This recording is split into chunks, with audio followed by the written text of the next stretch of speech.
Hi friends, welcome to my channel. നിങ്ങൾ ആദ്യമായിട്ടാണ് എൻ്റെ ചാനൽ കാണുന്നതെങ്കിൽ സബ്സ്ക്രൈബ് ചെയ്യാൻ മറക്കരുത്. കൂടാതെ അടുത്തുള്ള പാട്ടുകൾ അപ്ലോഡ് ചെയ്യുമ്പോൾ അറിയാനായി ആ ബെല്ലൈക്കൺ കൂടി ഒന്ന് പ്രസ് ചെയ്തേക്കുക. അപ്പോൾ നമുക്ക് കഥയിലേക്ക് കടക്കാം. അസുരന്റെ വധു, ഭാഗം 16. രചന ഫൗസിയ നൗഷാദ്. കൃഷ്ണ ബെഡിലിരിക്കുമ്പോഴാണ് ആ ഋഷി കയറി വന്നത്. അവളുടെ മുഖത്ത് പതിവ് പുഞ്ചിരിയല്ല, ഒരു തരം പുച്ഛം. അമ്മ കോളേജിൽ പോയില്ലേ? ഇല്ല. ഓ, ഞാൻ പോയിട്ട് വേണമല്ലോ നന്ദുവേട്ടന്റെ മുറിയിലേക്ക് പോകാൻ. അമ്മു, നിസ്സഹായായി കൃഷ്ണ വിളിച്ചു. വേണ്ട, ഇനി അഭിനയിക്കൊന്നും വേണ്ട. കൈയോടെ പിടിക്കുമെന്ന് കരുതിയില്ലല്ലേ? ഏട്ടൻ പറയരുതെന്ന് പറഞ്ഞ കാര്യം വരെ ഞാൻ നിങ്ങളോട് പറഞ്ഞു. എന്നിട്ട് നന്ദുവേട്ടൻ നിങ്ങളോട് മുന്നേ ഇഷ്ടമായിരുന്നു എന്ന് ഒരു വാക്ക് എന്നോട് പറയാൻ തോന്നിയോ? ഇല്ലല്ലോ. ഞാൻ ചോദിക്കുമ്പോ ഒക്കെ ജോലിയുടെ കാര്യമാണെന്നും പറഞ്ഞു. എന്നിട്ട് അവസാനം ഇങ്ങനെ. ഞാനൊരു തെറ്റും ചെയ്തിട്ടില്ല അമ്മു. അത് ഞങ്ങൾ കണ്ടതാണല്ലോ. ഏട്ടത്തിയമ്മ എന്ന് ഞാൻ വിളിച്ചത് വെറുതെ ആയിരുന്നില്ല. ഏട്ടന്റെ ഭാര്യ മാത്രമായിരുന്നില്ല നിങ്ങൾ എനിക്ക്. എന്റെ അമ്മയുടെ സ്ഥാനം കൂടെ ആയിരുന്നു. പക്ഷെ നിങ്ങൾ എന്റെ ഏട്ടനെ ചതിച്ചു. ഏട്ടന്റെ ജീവിതത്തിൽ നടന്നതൊക്കെ ഞാൻ പറഞ്ഞതാ. വീണ്ടും നിങ്ങൾ അത് തന്നെ ചെയ്യുന്നു. വീണ്ടും ആ പാവത്തിന് എന്തു പറഞ്ഞ മയക്കിയാണ് അകത്തേക്ക് കയറിയത്? ആ ഋഷി രോഷത്തോടെ ചോദിച്ചു. മതി, നിർത്ത്. ക്ഷമിക്കുന്നതിനൊരു പരിധിയുണ്ട്. ഇന്നലെ എല്ലാവരുടെയും മുന്നിൽ തലകുനിച്ച് നിന്നത് ഞാൻ തെറ്റ് ചെയ്തത് കൊണ്ടല്ല. ഞാൻ എല്ലാവരുടെയും മുന്നിൽ നേരിട്ട അപമാനത്തിന്റെ ഭാരം കൊണ്ടാണ്. അതെന്റെ കഴിവുകേടായി കാണരുത്. കൃഷ്ണകാന്ത് അങ്ങനെ ഒരു സമയം രണ്ടുപേരെ വെച്ചുകൊണ്ടിരിക്കുന്നവളല്ല. അങ്ങനെയല്ല ഞാൻ വളർന്നതും. ഇനി ഒരു അക്ഷരം നീ അനാവശ്യം പറഞ്ഞ ഞാൻ വെറുതെ കേട്ടുകൊണ്ടിരിക്കില്ല അമ്മു. ആരുഷി കൃഷ്ണയെ രൂക്ഷമായെന്ന് നോക്കിക്കൊണ്ട് പുറത്തേക്ക് പോയി. കൃഷ്ണയ്ക്ക് തല പെരുക്കുന്നത് പോലെ തോന്നി. തോറ്റു അല്ല, തോൽപ്പിച്ചു. അപമാനിക്കാൻ വേറെ എത്രയോ വഴികൾ അവനുണ്ടായിരുന്നു. എന്നിട്ടും നീചമായ വഴി തന്നെ തിരഞ്ഞെടുത്തു. എല്ലാവരും വെറുത്തു. ഇത്രമാത്രം പരീക്ഷിക്കാൻ ഞാൻ എന്ത് തെറ്റാണ് ഈശ്വര ചെയ്തത്? ഫോൺ റിങ് ചെയ്യാൻ തുടങ്ങി. അമ്മ കോളിംഗ്. അവൾ ഫോൺ എടുത്തു. ഹലോ അമ്മ. ആ മോളെ, ഒരു അത്യാവശ്യ കാര്യമുണ്ട്. എന്തു പറ്റി അമ്മേ? ദേ ഇവിടെ ഒരു പെങ്കൊച്ചു വന്ന് നിൽക്കുന്നു. ഹോം നേഴ്സ് ആണെന്ന് പറയുന്നത്. ആദ്യമോ പറഞ്ഞു വിട്ടതാണെന്ന്. നമ്മുടെ രാധയെ നോക്കാൻ. ഞാൻ അറിഞ്ഞില്ലല്ലോ. അമ്മ ഒന്ന് ഫോൺ കൊടുക്ക്. ഹലോ മാഡം, ഞാൻ മായ. ആ മായ, എന്താ സംഭവം? ആദി സാർ അറേഞ്ച് ചെയ്തതാണ് എന്നെ. ഇവിടെ കോമയിൽ കിടക്കുന്ന ഒരു കുട്ടി ഉണ്ടെന്ന് പറഞ്ഞു. ആ കുട്ടിയെ നോക്കാൻ അയച്ചതാ. അഡ്വാൻസ് തന്നു. എപ്പോ? ഇന്ന് രാവിലെ. നേരത്തെ പറഞ്ഞു വെച്ചിരുന്നതാണ്. ഇപ്പോൾ മുതൽ വരാൻ പറഞ്ഞു എന്നോട്. ശരി, മായ ഫോൺ അമ്മയ്ക്ക് കൊടുക്ക്. അമ്മയെ കുട്ടി അകത്തേ കൊണ്ടുവെക്കോ. ആദ്യമായിട്ട് എന്നോട് ഇതിനെക്കുറിച്ചൊന്നും പറഞ്ഞിട്ടില്ല. വരുമ്പോ ഞാൻ ചോദിക്കാം. അമ്മയെ വിളിക്കാവേ. ശരി മോളെ. കോള് കട്ടായി. കൃഷ്ണ ശരിക്കും അമ്പരന്ന് പോയി. ഇതെന്താ സംഭവം? ജോലി ശരിയായാൽ ഹോം നേഴ്സ് അറേഞ്ച് ചെയ്യാമെന്ന് അമ്മയോട് പറഞ്ഞിരുന്നു. നേഴ്സ് അതിൻ്റെതായ പരിചരണം കൊടുക്കുമ്പോൾ അവർക്ക് എന്തെങ്കിലും മാറ്റം വരാതിരിക്കില്ല എന്ന് കരുതിയാണ്. പക്ഷെ ഇതെങ്ങനെ ആദ്യമായിട്ട് അറിഞ്ഞു? ആകെപ്പാടെ കുഴഞ്ഞു മറിഞ്ഞു കിടക്കുകയാണ്. ആ സമയത്താണ് ധ്രുവ വിളിക്കുന്നത്. അച്യുത മാമന്റെ മൂത്ത മകൻ, കൃഷ്ണയുടെ അടുത്ത സുഹൃത്ത്. കൃഷ്ണയെ, അവനെ ഞാൻ കോണ്ടാക്ട് ചെയ്തു. ആരെ? ആ ആൽബിയെ. ശരിക്കും? അവൻ എന്ത് പറഞ്ഞു? അവന്റെ കോണ്ടാക്ട് ഞാൻ കണ്ടുപിടിച്ചു. അവനെ വിളിച്ചു. അനുരാധയുടെ ബ്രദറാണെന്നും അവനാണ് അവളുടെ അവസ്ഥയ്ക്ക് കാരണമെന്നും പറഞ്ഞു. അവൻ നമ്മൾ കരുതിയ പോലെയല്ല, നല്ല ബോൾഡാണ്. അവൻ അത് കേട്ട് ചിരിക്കുക ചെയ്തത്. അതെ, ഞാനാണ് ഇതിന് പിന്നിൽ. തെളിവുണ്ടെങ്കിൽ കൊണ്ടുവരാൻ. അവന്റെ ഒരു ഡയലോഗും. ഇന്ന് വൈകിട്ട് 5 മണിക്ക് അവൻ ബീച്ച് റോഡിൽ വരും. നമുക്ക് അവനെ കാണാൻ പോകണം. ഏട്ടാ, എനിക്ക് വരാൻ പറ്റുമെന്ന് തോന്നുന്നില്ല. അങ്ങനെ ഒരു അവസ്ഥയിലല്ല ഞാൻ. വന്നേ പറ്റുമോളെ, ഞാൻ ഉണ്ടാവും. കൂടെ നീയും വേണം. ബാക്കി കാര്യങ്ങൾ അപ്പോൾ പറയാം. നീ ജംഗ്ഷനിലേക്ക് വന്നാൽ മതി. ഞാൻ പിക്ക് ചെയ്തോളാം. ഓക്കെ. ധ്രുവ കോള് കട്ട് ചെയ്തു. കൃഷ്ണ ആശയക്കുഴപ്പത്തിലായി. ഒരു വശത്ത് ആദിയും വീട്ടുകാരും, മറുവശത്ത് രാധയും അമ്മയും, ഒരു വശത്ത് ശത്രുവായ ആൽബി, പിന്നെ നന്ദുവും. ആദി വരുന്നതിന് മുന്നേ തന്നെ അവൾ ഡ്രസ്സ് മാറ്റി പോകാനിറങ്ങി. എവിടെ കാണാവോ? പുതിയ വല്ലതും ഒപ്പിക്കാനാവും. ആദ്യം ഇല്ലാത്ത സമയത്ത് തന്നെ വേണമല്ലോ. രാവിലെ അല്ലേ പനിയെന്ന് പറഞ്ഞ ആദ്യം ഡോക്ടറെ കൊണ്ടുവന്നത്. എല്ലാം അവളുടെ ഒരു അടവാ. അവൻ എന്തോ പറഞ്ഞ് മയക്കി വെച്ചിരിക്കുക. അമൃത വല്യമ്മ അവൾക്ക് കേൾക്കാൻ പാകത്തിൽ പറഞ്ഞു. അവൾ അത് കാര്യമാക്കിയില്ല. വേഗം തന്നെ അവിടെ നിന്നിറങ്ങി. ആദ്യം വിളിച്ചാൽ പറയാൻ പറ്റിയൊരു മറുപടിയും കരുതി വെച്ചു. ജംഗ്ഷനിൽ ധ്രുവ കാറിൽ വെയിറ്റ് ചെയ്യുന്നുണ്ടായിരുന്നു. കൃഷ്ണയെ കണ്ടവൻ പുഞ്ചിരിയോടെ ഡോറ് തുറന്നു കൊടുത്തു. കൃഷ്ണ അകത്തേക്ക് കയറി. ആദ്യ ഓഫീസ് കഴിഞ്ഞ് മടങ്ങും വഴിയാണ് കൃഷ്ണ ഓടിക്കിതച്ച് കാറിൽ കയറുന്നത് കണ്ടത്. അവൻ കാറ് സൈഡ് ഒതുക്കി നോക്കി. ഡ്രൈവ് ചെയ്യുന്ന ആളെ അവന് നല്ല പരിചയം. അവൻ ഓർമ്മ വന്നു. കല്യാണത്തിൽ തന്നെ സ്വീകരിച്ച കൃഷ്ണയുടെ ആങ്ങള, അച്യുതന്റെ മകൻ. പക്ഷെ ഇവളിതെവിടെ പോകുന്നു? പനിയായിട്ട് റെസ്റ്റ് എടുക്കേണ്ട സമയത്ത് ഒരു വാക്ക് പറഞ്ഞില്ലല്ലോ. എന്തൊക്കെയോ ദുരൂഹതയുണ്ട്. അവൻ ഫോൺ എടുത്ത് കൃഷ്ണയെ വിളിച്ചു. കുറച്ചു റിങ്ങിനൊടുവിൽ അവൾ ഫോൺ എടുത്തു. നീ എവിടെ ആടി? ഏട്ടാ വീട്ടിൽ വന്നോ? ഞാൻ പുറത്താ. നീ എന്തിനിപ്പോ ഒറ്റയ്ക്ക് പുറത്തുപോയി? അല്ല, ഒറ്റയ്ക്കല്ല, ധ്രുവേട്ടനുണ്ട്. വിളിച്ചപ്പോ ഞാനും കൂടെ. കുറെ ആയില്ലേ ഒന്ന് പുറത്തു പോവാൻ. 7 മണിക്ക് മുന്നേ വീട്ടിൽ കയറിക്കോണം. നിനക്ക് ബാക്കി വീട്ടിൽ വന്നിട്ട് തരാം. റെസ്റ്റ് എടുക്കേണ്ട സമയത്ത് കറങ്ങി നടക്കും. ദേഷ്യത്തോടെ അത് പറഞ്ഞ് ഫോൺ കട്ടാക്കി അവൻ വീട്ടിലേക്ക് മടങ്ങി. ആരാടി, പിന്നെ കെട്ടിയനാണോ? അതെ. നീ പറഞ്ഞില്ലേ പുള്ളിയോട്? ഇല്ല, കമ്പനി പോയി വരുന്നതേ ഉള്ളൂ. കുഴപ്പമൊന്നും ഇല്ലല്ലോ അല്ലേ? എന്തു കുഴപ്പം? ഓക്കെയാ. അവർ ബീച്ച് റോഡ് എത്തിയിരുന്നു.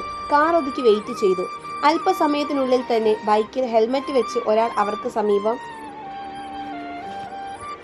സമീപം വന്ന് ബൈക്ക് നിർത്തി. ബൈക്കിൽ നിന്നിറങ്ങി ഹെൽമറ്റ് മാറ്റി. മുടി വളർത്തി പിന്നിൽ കെട്ടിവെച്ചിട്ടുണ്ട്. അല്പം വെളുത്ത് ആരോഗ്യവാനായ ഒരു യുവാവ്. കണ്ടാൽ ഒരു യോഗ്യൻ. ഇവന്റെ ഈ രൂപം കണ്ട് എങ്ങനെയാണാവോ രാധയ്ക്ക് പ്രണയം തോന്നിയത്? അവന്റെ മുഖത്ത് ഒരുതരം ആരെയും കൂസാക്കാത്ത ഭാവം. ധ്രുവദേവല്ലേ നിങ്ങൾ? കൃഷ്ണഗാഥ. Am I correct? അവൻ പേരെടുത്ത് ചോദിച്ചതും അവർ മുഖാമുഖം നോക്കി. ആദിഷ് വർമ്മയുടെ ഭാര്യ, ബട്ട് നോട്ട് സാറ്റിസ്ഫൈഡ്. അവൻ പുച്ഛസ്വരത്തിൽ അവളോട് ചോദിച്ചു. Who are you? ഞാൻ സാറ്റിസ്ഫൈഡ് അല്ലെന്ന് നീയാണോ പറയേണ്ടത്? കൃഷ്ണ ചൂടായി. അതാണ് സത്യം. പിന്നെ ഞാൻ ആരാണെന്ന്? ആം ആൽബി മാത്യൂസ്. നിങ്ങളുടെ ഭാഷയിൽ രാധയ്ക്ക് ഈ അവസ്ഥയുടെ കാരണക്കാരൻ. ഡാ, നീ ഓവർ സ്മാർട്ട് ആവണ്ട. ഞങ്ങൾ വിചാരിച്ചാൽ നീ കുടുങ്ങും, ധ്രുവ പറഞ്ഞു. ഓഹോ, എന്നാ കൊടുക്ക്. ഇതിലും വലിയ ആളുകളെ ആൽബി കണ്ടിട്ടുണ്ടടാ. തരത്തിൽ പോയി കളിക്കുന്നീ. പോടാ, നിനക്കൊക്കെ ചെയ്യാൻ പറ്റുന്നത് ചെയ്യ്. എനിക്ക് പറ്റുന്നത് ഞാനും ചെയ്യും. ഞാനാണ് കാരണക്കാരൻ എന്ന് പറയാതെ തെളിവ് കൊണ്ടുവാടാ. ധ്രുവ അവനെ അടിക്കാനായി ഷർട്ടിന്റെ കോളറിൽ കയറി പിടിച്ചു. കൃഷ്ണ അവനെ പിടിച്ചു മാറ്റി. കൃഷ്ണഗാഥ മാഡം, ഒരു സഹോദരിക്ക് ഈ അവസ്ഥ വന്നിട്ടുള്ളൂ. ഒരെണ്ണം കൂടെ വീട്ടിലുണ്ടല്ലോ. അവളെ കൂടെ ശ്രദ്ധിക്ക്. ഇനി ഇതിന് പുറകെ നടന്ന അവളുടെ അവസ്ഥ ഇത് തന്നെയാവും. ഇനി എന്റെ കുടുംബത്തിൽ കയറി കളിച്ചത് ഞാൻ വെച്ചേക്കില്ല. നിന്നെ ഇല്ലാതാക്കാനും എനിക്ക് ആരെയും പേടിക്കണ്ട. എന്നാ അതൊന്ന് കണ്ടു തന്നെ അറിയാം.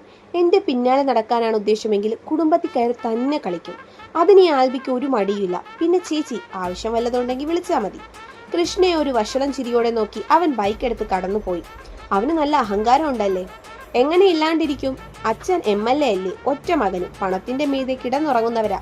നിയമത്തിന് മുന്നിൽ വരാതെ രക്ഷപ്പെടാൻ അവർക്ക് നല്ല രീതിയിൽ അറിയാം. അത് തന്നെയാണ് അവന്റെ ഈ തന്റേടത്തിന്റെ കാരണവും. അവൻ പറഞ്ഞതുപോലെ നമുക്ക് തെളിവുമായി വരാട്ടാ.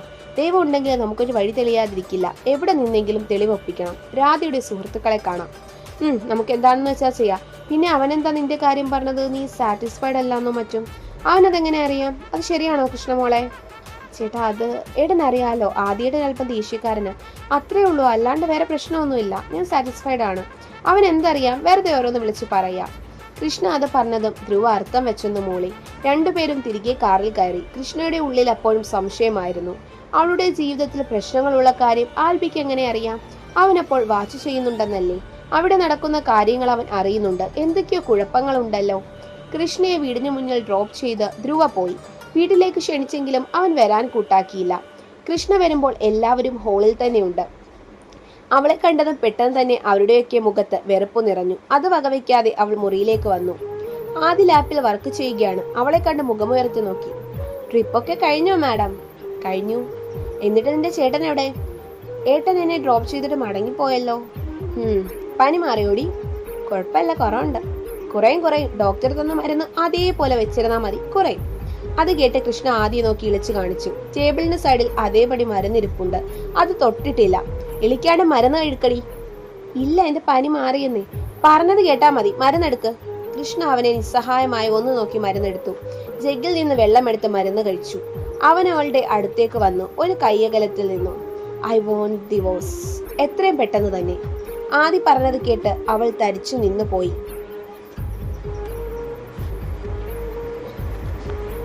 ഡിവോഴ്സോ? പെട്ടെന്നെന്താ? അതൊരു കാര്യമുണ്ട്. അത് നിന്നോട് പറയാൻ എനിക്ക് പറ്റില്ല. ഈ വിവാഹം അമ്മുവിന്റെ വാശി മാത്രമായിരുന്നു. എനിക്കൊരു കൂട്ട് വേണമെന്നും ഈ വീട്ടിൽ അവക്കൊരു നല്ല സുഹൃത്ത് വേണമെന്നുമായിരുന്നു അവളുടെ ആഗ്രഹം. ആദ്യമൊക്കെ ഞാൻ കുറെ എതിർത്തതാ. പക്ഷെ അവളുടെ നിർബന്ധത്തിനൊടുവിൽ ഞാൻ സമ്മതിച്ചതാണ്. But I can't. ആദ്യം അവളുടെ കണ്ണുകളിലേക്ക് നോക്കി പറഞ്ഞു. അമ്മ പറഞ്ഞത് കൊണ്ട് മാത്രമാണോ നിങ്ങൾ എന്നെ കിട്ടിയത്? അപ്പൊ അവ പറഞ്ഞ നിങ്ങൾ എന്നെ കളയുമല്ലേ? ഇതും അവൾ പറഞ്ഞിട്ടാണോ? രോഷത്തോടെ കൃഷ്ണ ചോദിച്ചു. ഇതവൾ പറഞ്ഞിട്ടല്ല. ബട്ട് അങ്ങനെ ചോദിച്ചാൽ അവൾ പറഞ്ഞാൽ ഉറപ്പായി ഞാൻ നിന്നെ കളയും. കാരണം എനിക്ക് ഈ ലോകത്ത് അവളോളം പ്രിയപ്പെട്ടതായി മറ്റാരുമില്ല ഗാഥ. അവൾക്ക് വേണ്ടിയാ ഈ ആദിശ് ജീവിക്കുന്നത് തന്നെ. അങ്ങനെയാണെങ്കിൽ പിന്നെ എന്തിനാ ഇതിലേക്ക് എന്നെ തന്നെ വലിച്ചിട്ടത്? വേറെ എത്ര പെണ്ണുങ്ങളെ കിട്ടുമായിരുന്നു നിങ്ങൾക്ക്? നിങ്ങൾ പറയുമ്പോൾ കെട്ടാൻ നിന്ന് തരികയും തോന്നുമ്പോൾ താലി ഊരി കളയുകയും ചെയ്യുന്ന എത്രയോ പെണ്ണുങ്ങളെ നിങ്ങൾക്ക് കിട്ടുമായിരുന്നു. എന്നിട്ട് എന്റെ ജീവിതം വെച്ചാ നിങ്ങൾ കളിച്ചത്. എന്റെ ഭാവി നിങ്ങൾ ഇല്ലാതെയാക്കി. അവളുടെ കണ്ണു നിറഞ്ഞു. അടുത്തു നടന്ന സംഭവങ്ങൾ എല്ലാം കൂടി അവൾ തകരാൻ തുടങ്ങിയിരുന്നു. ആദ്യമായി ജീവിതത്തിൽ തോറ്റുപോകുന്നത് അവൾ അറിഞ്ഞു. ഒരുപാട് ഇഷ്ടപ്പെട്ടതൊക്കെ കൈവിട്ടു പോകുന്നത് വെറുതെ നോക്കി നിൽക്കാൻ അവൾക്ക് കഴിയുമായിരുന്നില്ല. നീ പേടിക്കേണ്ട കഥ, നിനക്ക് ഞാൻ ഡിവോഴ്സ് ചെയ്താലും ഒരു കുഴപ്പവും വരില്ല. നിനക്ക് ലൈഫ് ലോങ് കഴിയാനുള്ളത് ഞാൻ തരാം. നിനക്ക് ഇഷ്ടമുള്ള ജോലിക്കും പോവാം. എല്ലാം കൊണ്ട് ലാഭമല്ലേ ഉള്ളൂ. അവിടെയാണ് നിങ്ങൾക്ക് തെറ്റിയത്. പണം കൊണ്ട് ബന്ധങ്ങൾ അളക്കാൻ കഴിയില്ല ഒരിക്കലും. വിവാഹം എന്ന് പറയുന്നത് ഒരു പെണ്ണിനെ സംബന്ധിച്ചിടത്തോളം നിസ്സാരമായതല്ല, അത്രയേറെ പ്രധാനപ്പെട്ടതാണ്. നിങ്ങളെ എന്തുകൊണ്ട് തിരഞ്ഞെടുത്തു എന്ന് എനിക്ക് തന്നെ അറിയില്ല. ആദ്യം കണ്ടപ്പോൾ തന്നെ ഉള്ളിന്റെ ഉള്ളിൽ ഒരു തോന്നൽ, ആ ഒരു തോന്നലിന്റെ പുറത്താ നിങ്ങൾ ഇന്നിവിടെ നിൽക്കുന്നത്. പക്ഷേ അതിങ്ങനെയായി തീരുമെന്ന് സ്വപ്നത്തിൽ പോലും കരുതിയില്ല ഹിറ്റ്ലറെ. സങ്കടത്തിലും മുഖത്ത് പുഞ്ചിരി അണിഞ്ഞുകൊണ്ട് അവൾ തുടർന്നു. നിങ്ങൾ എനിക്ക് ആരാണെന്ന് ചോദിച്ചാൽ എനിക്കറിയില്ലടോ. അത്രയ്ക്ക് എന്നെ ഹൃദയത്തിൽ സ്ഥാനം പിടിച്ചുപോയി. തിരികെ ആ സ്നേഹത്തിന്റെ ഒരു തരി പോലും കിട്ടില്ലെന്നറിഞ്ഞിട്ടും നിങ്ങളെ വിട്ടുപോകാൻ എനിക്ക് കഴിയുന്നില്ല. കാരണം ഇന്നോളം ഞാൻ ഒരാളെ പ്രണയിച്ചിട്ടുള്ളൂ. അത് ദേ ഈ താലിയുടെ അവകാശി തന്നെയാണ്. Don't be emotional. നിന്നെ സ്നേഹിക്കാത്ത ഒരാൾക്ക് വേണ്ടി നീ എന്തിനു നിന്റെ ലൈഫ് പാഴാക്കണം? ഒരു മാറ്റവും ഇല്ലാതെ ആദിഷ് ചോദിച്ചു. നിങ്ങളുടെ മനസ്സ് കല്ലാ ഹിറ്റ്ലറെ, ഒരു വികാരവും ഇല്ലാത്ത കല്ല്. നിങ്ങളുടെ മനസ്സിൽ അമ്മ മാത്രമേ ഉള്ളൂ, വേറെ ആരും ഇല്ല. നിങ്ങൾക്ക് ആരോടും ഒരു സ്നേഹവും ഇല്ല. യഥാർത്ഥ സ്നേഹം മനസ്സിലാക്കാനും നിങ്ങൾക്ക് പറ്റില്ല. പക്ഷേ എന്നെ വേണ്ടാത്തിടത്ത് ഒരു ശല്യം ഞാൻ ഉണ്ടാവില്ല. ഡിവോഴ്സിന് കൊടുത്തോളൂ, എന്ത് വേണമെങ്കിലും ഞാൻ ചെയ്തു തരാം. പുഞ്ചിരിയെ തോൽപ്പിച്ച് കവളിൽ കൂടി ഒഴുകിയ കണ്ണുനീർ കൈകൊണ്ട് തട്ടിമാറ്റി അവൾ മുഖം തിരിച്ചു. ആദിക്ക് എന്ത് പറയണമെന്നറിയാത്ത അവസ്ഥ. ഈ കല്യാണം തന്നെ തെറ്റായിരുന്നു എന്നാണ് തോന്നുന്നത്. ഓരോ നിമിഷവും ആ തോന്നൽ ശക്തമായി കൊണ്ടിരിക്കുകയാണ്. തനിക്കായി ഒരു പെൺകുട്ടി കാത്തിരിപ്പുണ്ടെന്ന് എങ്ങനെ അവളോട് പറയും? ഒരു ദിവസം അവൾ വന്നാൽ അവളോട് എന്തു പറയും? അമ്മു, ഇനി എനിക്ക് വെയിറ്റ് ചെയ്യാൻ പറ്റില്ല. പ്ലീസ്, 4 വർഷമായി നിന്റെ മറുപടിക്കായി ഞാൻ നടക്കുന്നു. ഇഷ്ടമാണെന്ന് എനിക്കറിയാം, അതൊന്ന് പറയണം, എനിക്കത് കേൾക്കണം. വാട്സപ്പിൽ വന്ന ടെക്സ്റ്റ് മെസ്സേജ് വായിച്ചപ്പോൾ ഉള്ളിലൂടെ ഒരു വിറയൽ കടന്നുപോയത് ആരുഷി അറിഞ്ഞു. അവൾ ഒരു നിമിഷം ആലോചിച്ച ശേഷം മറുപടി ടൈപ്പ് ചെയ്തു. അങ്ങനെ ഒരു ഇഷ്ടം പറയൽ എൻ്റെ ഭാഗത്തു നിന്നുണ്ടാവില്ലെന്ന് ഞാൻ പലതവണ പറഞ്ഞു കഴിഞ്ഞു വിവേക്. പ്രേമിച്ച് നടക്കാനുള്ള മനസ്സൊന്നും എനിക്കില്ല. നിനക്ക് എന്നെ അത്രയ്ക്ക് ഇഷ്ടമാണെങ്കിൽ നീ വീട്ടിൽ വന്ന് എൻ്റെ ഏട്ടനോട് സംസാരിക്കണം. ഏട്ടൻ ഇഷ്ടമില്ലാത്തൊന്നും ഞാൻ ചെയ്യില്ല. നിന്റെ ജീവിതം തീരുമാനിക്കേണ്ടത് നീയാണ്, ഏട്ടനല്ല. ഏട്ടനോട് ഞാൻ തീർച്ചയായും ചോദിക്കും. അതിനു മുന്നേ എനിക്ക് നിന്റെ സമ്മതമാണ് വേണ്ടത്. വിവേകിന് എത്ര നല്ല പെൺകുട്ടികൾ വേറെ കിട്ടും? എനിക്ക് ആ യോഗ്യതയില്ല. അതൊന്നും എനിക്കറിയണ്ട. ഞാൻ കണ്ടെത്തിയ യോഗ്യതയുള്ള പെൺകുട്ടി നീയാണ് ആരുഷി. ഇനിയും എൻ്റെ ഇഷ്ടം മനസ്സിലാക്കാൻ ഞാൻ എന്താ ചെയ്യേണ്ടത്? കാത്തിരിക്കണം. അത്ര ഇഷ്ടമാണെങ്കിൽ ഏട്ടനോട് സംസാരിച്ച് ഏട്ടൻ്റെ സമ്മതം വാങ്ങണം. ഏട്ടന് സമ്മതമാണെങ്കിലും എനിക്ക് സമ്മതമാണ്. അവൾ ഫോൺ ഓഫ് ചെയ്തു വെച്ചു. വിവേകിനെ ഇഷ്ടമാണോ എന്ന് ചോദിച്ചാൽ അതെ, ഒരുപാട്. പക്ഷെ ആ പ്രണയം തുറന്നു പറയാനുള്ള പേടിയാണ്. പ്രണയിച്ചു തുടങ്ങിയാൽ ഏട്ടൻ എതിർത്താൽ പിന്നെ ആകെ തകരും. അതിനേക്കാൾ മുന്നേ ഏട്ടന്റെ സമ്മതം വേണം. ഏട്ടൻ ഇഷ്ടമില്ലാത്തതൊന്നും ചെയ്യാൻ പാടില്ല. ഞാൻ കാരണം ഏട്ടന്റെ മനസ്സ് വിഷമിക്കരുത്. എന്നാലും ഏട്ടത്തി ഓർക്കും തോറും സഹിക്കാൻ പറ്റുന്നില്ല. ഏട്ടന് നല്ലൊരു കൂട്ടാവുമെന്ന് കരുതി ഉടനെയൊന്നും വിവാഹം വേണ്ടെന്ന് പറഞ്ഞിട്ടും എന്റെ നിർബന്ധം കൊണ്ടാണ് ഏട്ടന് സമ്മതിച്ചത്. എന്നിട്ടിപ്പോൾ എന്തായി? നമുക്ക് ഈ വീട് മാറാമേട്ട, ചന്ദ്രശേഖര വർമ്മയോടായി ഗീത പറഞ്ഞു. വീട് മാറുകയോ? എങ്ങോട്ട്? എവിടെ പോകണം? നമുക്ക് പോകാൻ മറ്റൊരിടമില്ല എന്നറിയാമല്ലോ. ഈ വീടും വസ്തുവൊക്കെ ഷാരിയുടെ പേരിലാണ്. അവളുടെ ഔദാര്യമാണ് ഇതൊക്കെ, അയാൾ പറഞ്ഞു. ഔദാര്യം? നിങ്ങൾ ഇപ്പോഴും ആ സ്ത്രീയെ ഓർത്തിരിക്കുകയാണോ? ഷാരി, നാണമുണ്ടോ നിങ്ങൾക്ക്? അവർ ചത്തു, ഇനി അവരുടെ കാര്യം പറയണ്ട. അന്ന് നിങ്ങളെ അടിച്ചിട്ടല്ലേ അവർ ഇറങ്ങിപ്പോയത്? ഗീത, നീ സൂക്ഷിച്ച് സംസാരിക്കണം. ഷാരിക എന്നെ അടിച്ചിട്ട് തന്നെയാണ് ഇറങ്ങിപ്പോയത്. പക്ഷെ അതവളുടെ അവസ്ഥയായിരുന്നു. സ്വന്തം ഭർത്താവിന് ഇങ്ങനെയൊക്കെ ഉണ്ടെന്നറിഞ്ഞാൽ ആരാ സഹിക്കുക? നീ സഹിക്കുമോ? നിനക്കത് മനസ്സിലാവില്ല. കാരണം നീ നിന്റെ ഭർത്താവിനെ സ്നേഹിച്ചിരുന്നില്ല. നീ എന്നെ മാത്രമാണ് സ്നേഹിച്ചിരുന്നത്. അതെ, നിങ്ങളായിരുന്നു ഞാൻ പണ്ടേ സ്നേഹിച്ചത്. എന്നെ കല്യാണം കഴിഞ്ഞിട്ടും എൻ്റെ മനസ്സിൽ നിങ്ങൾ മാത്രമായിരുന്നു. അതുകൊണ്ടാണ് എനിക്ക് മറ്റാരെയും സ്നേഹിക്കാൻ കഴിയാനത്. പിന്നെ ഈ ഷാരികയുടെ മഹത്വമൊന്നും ആരും വിളമ്പണ്ട. നാട് വിട്ടു പോയ ഷാരികയെക്കുറിച്ചൊന്ന് അന്വേഷിച്ചാൽ മതി. അത്ര നല്ലതൊന്നുമല്ല കേൾക്കുന്നത്. അവർ അവിടെ എങ്ങനെയാ ജീവിച്ചതെന്നൊന്ന് തിരക്കണം. ഗീതേ, നിർത്ത്! ചന്ദ്രശേഖര വർമ്മ ശബ്ദമുയർത്തി. ഈ ജീവിതത്തിൽ ഞാൻ ചെയ്ത ഏറ്റവും വലിയ തെറ്റ് നിന്നെ സ്നേഹിച്ചതാണ്. നീ എന്നെ സ്നേഹിച്ചിട്ടില്ല ഗീത. നീ സ്വാർത്ഥയാണ്. നിനക്ക് പണവും സൗകര്യങ്ങളും മാത്രം മതി. ഷാരിക എന്നെ സ്നേഹിച്ചതിന്റെ പകുതി പോലും നീ എന്നെ സ്നേഹിക്കുന്നില്ല. എന്തിനേറെ പറയുന്നു, ഷാരികയാവാൻ നിനക്കൊരിക്കലും കഴിയില്ല ഗീതേ. ഓ, ഇപ്പൊ അങ്ങനെയായി. എല്ലാം ഞാൻ കേൾക്കണം. ഒക്കെതിനും കൂട്ടുനിന്ന് ഞാൻ ഇതൊക്കെ കേൾക്കണം. ഞാൻ സ്നേഹിച്ചിട്ടില്ല അല്ലേ? അതെ, എനിക്ക് ആരോടും സ്നേഹമില്ല. നിങ്ങൾ ആ ചത്തവളെ ഓർത്ത് ജീവിച്ചോ? ഗീത കള്ളക്കണ്ണിന് നടിച്ചു പറഞ്ഞു. ചന്ദ്രശേഖര വർമ്മ ദേഷ്യത്തോടെ മുറി വിട്ടിറങ്ങി. പുറത്ത് അയാളുടെ 2 ചേട്ടന്മാരും ഉണ്ടായിരുന്നു. അകത്തെ ബഹളമെല്ലാം അവർ കേട്ടുകൊണ്ടിരിക്കുകയായിരുന്നു. എന്താടാ ഇത്? നീ വീണ്ടും പഴയത് പറയുന്നത് എന്തിനാ? ഗീതയ്ക്ക് അത് ഇഷ്ടമില്ലെന്ന് നിനക്കറിയാലോ. ഏട്ടാ, ഞാൻ പറഞ്ഞതിൽ എന്താ തെറ്റ്? എത്ര കാലമെന്ന് പറഞ്ഞാൽ എല്ലാം സഹിക്കുക? അവൾ തന്നെയല്ലേ തുടക്കമിട്ടത്? അവൾ ഒരാൾ കാരണം ഇന്ന് ഞാൻ എൻ്റെ മക്കളുടെ മുന്നിൽ തല കുനിച്ചാണ് നടക്കുന്നത്, അയാൾ പറഞ്ഞു. അത് അവളുടെ മാത്രം കുറ്റമാണോ? നീ കൂടെയല്ലേ? അവളുടെ കല്യാണം കഴിഞ്ഞപ്പോൾ തന്നെ ഈ ബന്ധം നീ നിർത്തണമായിരുന്നു. എല്ലാം കഴിഞ്ഞു മക്കളുമായി മരുമക്കളുമായി ഇപ്പോൾ ഇത് പറഞ്ഞിട്ട് എന്താ കാര്യം? എല്ലാം മറന്നേക്കടാ, ശാരിക വലിയ മനസ്സുള്ളവളാ, അതുകൊണ്ടാണ് ഞങ്ങളെല്ലാം ഇന്നീ നിലയിലായത്. ഒരു വീട് പോലും ഇല്ലാതെ കഷ്ടപ്പെട്ടപ്പോൾ ഇവിടമേ ഉണ്ടായിരുന്നുള്ളൂ. ശാരിക നമുക്ക് വീട് തന്നിട്ട് പോയത് കൊണ്ടല്ലേ ഇന്ന് നമുക്ക് ഒക്കെ കഴിയാൻ പറ്റുന്നത്. അതുപോലെ നമ്മുടെ ഈ സമ്പത്തും ആഴ്തിയുടേതാണ്, അവന്റെ വിയർപ്പാണ്, അവന്റെ അമ്മയുടേതാണ്. ഇവിടെ നിന്ന് ഇറങ്ങിപ്പോവാൻ അവൻ പറഞ്ഞാൽ മതി, നമ്മൾ പോയേ പറ്റൂ. അതവൻ ചെയ്തില്ലല്ലോ, അത് തന്നെ വലിയ കാര്യമാണ്. താഴെ നടക്കുന്ന വല്യച്ഛനമ്മമാരുടെയൊക്കെ സംഭാഷണം അവൻ കേൾക്കുന്നുണ്ടായിരുന്നു. ആദി പഴയതോരോന്നും ഓർത്തു തുടങ്ങി. കുഞ്ഞി ആരുഷിയുടെ കൈയും പിടിച്ച് ഈ വീട്ടിലേക്ക് വീണ്ടും കടന്നു വന്നത്. തുടരും. അപ്പോൾ കഥയുടെ അടുത്ത ഭാഗങ്ങൾക്കായി കാത്തിരിക്കുക. കഥ ഇഷ്ടമായെങ്കിൽ ലൈക്ക് ചെയ്യാനും ഷെയർ ചെയ്യാനും കമൻറ്റ് ചെയ്യാനും മറക്കരുത്. നന്ദി.